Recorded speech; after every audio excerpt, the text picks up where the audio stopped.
The Imperial warship Zenith of Kalira hung dead in space, a magnificent monument to failure. 28 of the galaxy's finest engineers had tried and failed to resurrect its fusion core. Now, in the crystalline throne room that doubled as the ship's bridge, Empress Varathia stood before her latest disappointment. "You are the 29th, she said, her voice sharp enough to cut through hull plating. Her 4 eyes arranged in a diamond pattern across her angular face, fixed on the human standing before her with his daughter. The others promised results. They delivered excuses. Red. 1. Redded. Redded. 1. Redded. Ferret adjusted the tool belt around his waist and shrugged. "Your Majesty, I'm just a maintenance guy from Dock 7. I fix stuff." The Empress's scales rippled with what might have been amusement or irritation. 28 master engineers could not fix stuff. "What makes you different?" 1. 1. 1. "He's my dad." Maya piped up from beside him, her hand gripping his calloused fingers. At 8 years old, she wore a miniature version of his jumpsuit, complete with her own tiny toolkit. "He can fix anything." The court officials, a collection of beings from across the Galactic Confederation, exchanged glances that ranged from skeptical to pitying. Humans had only joined the intergalactic community 3 generations ago. They were considered industrious but unremarkable, lacking the Vortaxians' mathematical genius or the crystalline collective's computational perfection. Ferret squeezed his daughter's hand. "Let me take a look at your core, Your Majesty." The walk to Engineering Bay 7 took 15 minutes through corridors lined with technology that would have seemed like magic to Ferret's great-grandparents. Maya's eyes went wide at everything, but Ferret's attention was already dissecting the ship's architecture, noting the subtle hums and silent systems. The fusion core chamber was a cathedral of failure. Diagnostic equipment lay scattered like offerings to an uncaring god. Scorch marks decorated the walls where frustrated engineers had vented their rage. The core itself, a sphere of contained starfire 20 meters across, sat dark and cold. Chief Engineer Zalthor, a being resembling an upright mantis with too many degrees in physics, intercepted them. Human. The previous 28 engineers represented the finest minds in 16 star systems. Each spent weeks analyzing the problem. "What do you hope to accomplish in Shh?" Ferret said, not unkindly. He was already moving, circling the dead core with the same careful attention he'd given to broken refrigerators and malfunctioning shuttle pods back home. Maya settled onto a toolbox, swinging her legs and watching her father work. She'd seen this before, the way his eyes went distant and focused simultaneously, how his hands would occasionally reach out to touch surfaces, feeling vibrations that instruments couldn't measure. "The ignition sequence is perfect," Zalthor continued, unable to help himself. "The fuel mixture is ideal. The containment fields are calibrated to within 0.001% tolerance. Everything is exactly as it should be. Yet it will not start. It defies all logic." Ferret stopped at a junction panel near the floor. He knelt down, pressed his ear against it, then knocked 3 times with his knuckles. Maya saw him smile, the same smile he got when he figured out why the neighbor's air recycler kept making that weird noise. "Got a wrench?" he asked his daughter. She hopped off the toolbox and brought him a standard adjustable wrench from his belt. The court engineers watched with barely concealed disdain as Ferret opened the junction panel and stuck his hand inside. "What are you doing?" Zalthor demanded. "That's merely a secondary power relay for auxiliary systems. It has nothing to do with core ignition." "Yeah," Ferret said, his voice slightly muffled as he leaned deeper into the panel. His hand emerged holding a component the size of a fist, covered in crystallized residue.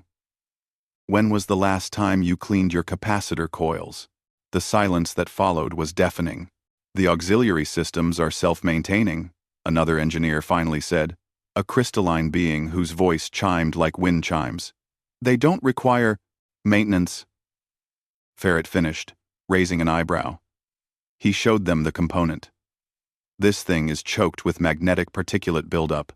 It's creating a feedback loop that's probably interfering with your ignition timing by microseconds." Not enough for your diagnostics to catch, but enough to prevent cascade initiation. Zalthor's mandibles clicked rapidly. Impossible. The diagnostic algorithms would have looked at the big stuff? Ferret interrupted gently. Core integrity, field generators, fuel purity. All the important things. But sometimes the problem isn't important.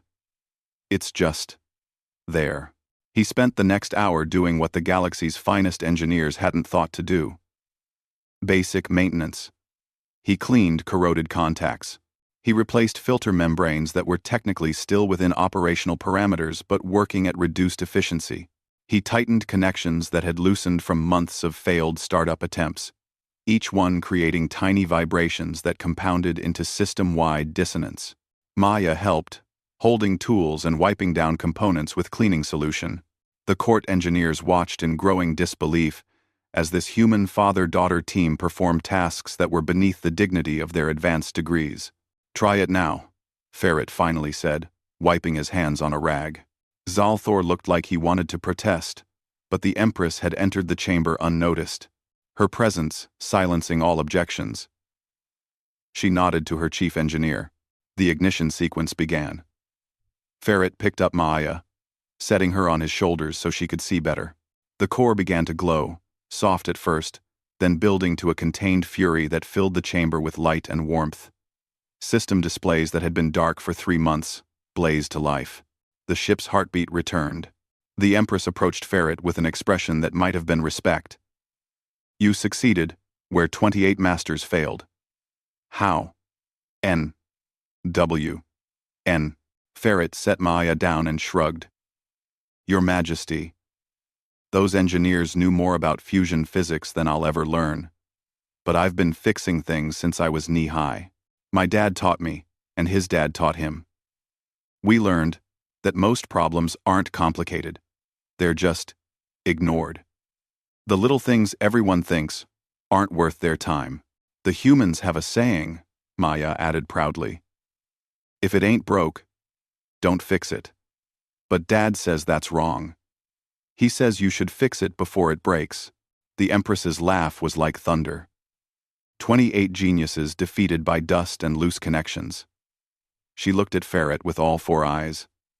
"I offered each of them a fortune. What do you want?" Ferret glanced at his daughter, then back at the Empress. "College fund for this one? And maybe, could we get a tour of the ship?" She loves spaceships. 3 hours later, as father and daughter walked through the grand vessel with an official guide, Maya tugged on Ferret's sleeve. "Dad? Why didn't those other engineers think to check the simple stuff?" Ferret smiled and ruffled her hair. "Because they were so smart they forgot to be practical, kiddo. They could calculate the fusion dynamics of a star, but they forgot that even stars need the right conditions to ignite. Sometimes knowing everything makes you miss the obvious. Is that why you're teaching me to fix things, so I don't forget?" "Partly. But mostly because every ship, every machine, every complex system in the galaxy, it's all held together by simple things working right. Screws, seals, clean contacts. The universe runs on the basics, no matter how fancy the technology gets." Behind them, through the viewport, the zenith of Kalira continued its journey through the stars, its fusion core burning bright.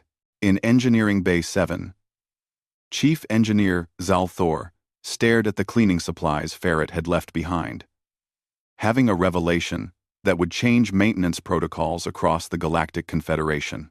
And in the Imperial Archives, a new entry was made. When confronting an impossible problem, sometimes the solution isn't found in genius, but in the simple human wisdom of fixing what needs fixing, no matter how small.